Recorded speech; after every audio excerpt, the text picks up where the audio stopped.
Good day, Ma'am Ferlin. Today, our group will be presenting our analysis of the short story, The Summer Solstice by Nick Joaquin. Author and context. Nick Joaquin, also known as the country's national artist for literature in 1976, was a Filipino writer, journalist, and historian. He often wrote in English and explored in themes such as Filipino identity, heritage, colonial influence, religion, and gender roles. He wrote The Summer Solstice in 1943 to highlight the tension between Catholic patriarchal tradition and the older pre-colonial pagan beliefs that celebrated women's power. This story reflects his larger concern with how Philippine culture blends Spanish colonial and indigenous influences and how this shapes our identity and social roles. Settings. The image captures the vibrant atmosphere of the St. John's festivities in Manila, Philippines, which are celebrated over 3 days during the summer solstice, June 23 to June 25. These festivities are deeply rooted in Filipino culture and Catholic tradition.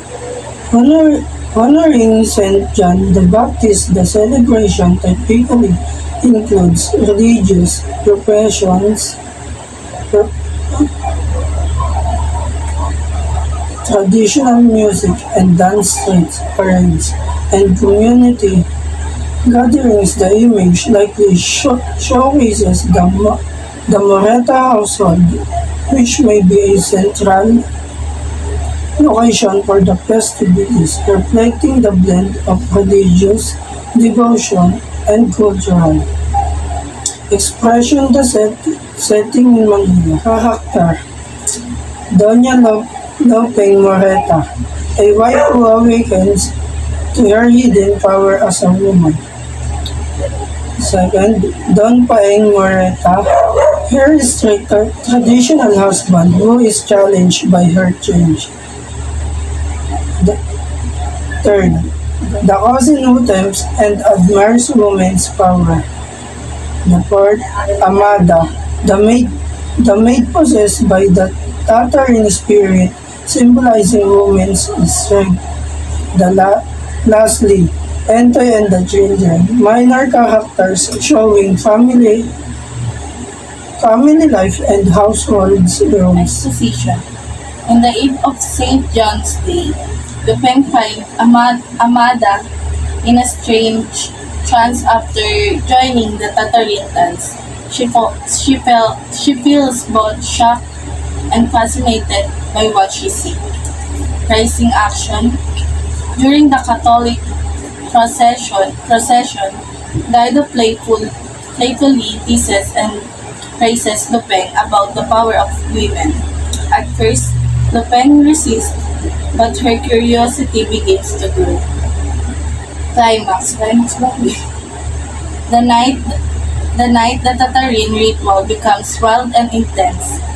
The women dance with passion and crown Lupeng as their leader. Don Paeng is deeply shocked when Lupeng fully embraces the power and frenzy of the ritual. Calling action. When they return home, Lupeng and Don Paeng have a confrontation. This moment shows a shift of power in their relationship. Resolution. In the end, Lupeng commands her husband, "Kneel and kiss my feet." Don Paeng obeys, showing a complete reversal of power from husband to wife. In symbols, summer solstice Tatarin, this represents pre-colonial beliefs, the life force, fertility in the power of women. St. John's procession, symbol of Catholic influence, male authority, and society demands for order and respectability. Feet kissing scene, a powerful reversal of roles where the man bows to womanhood.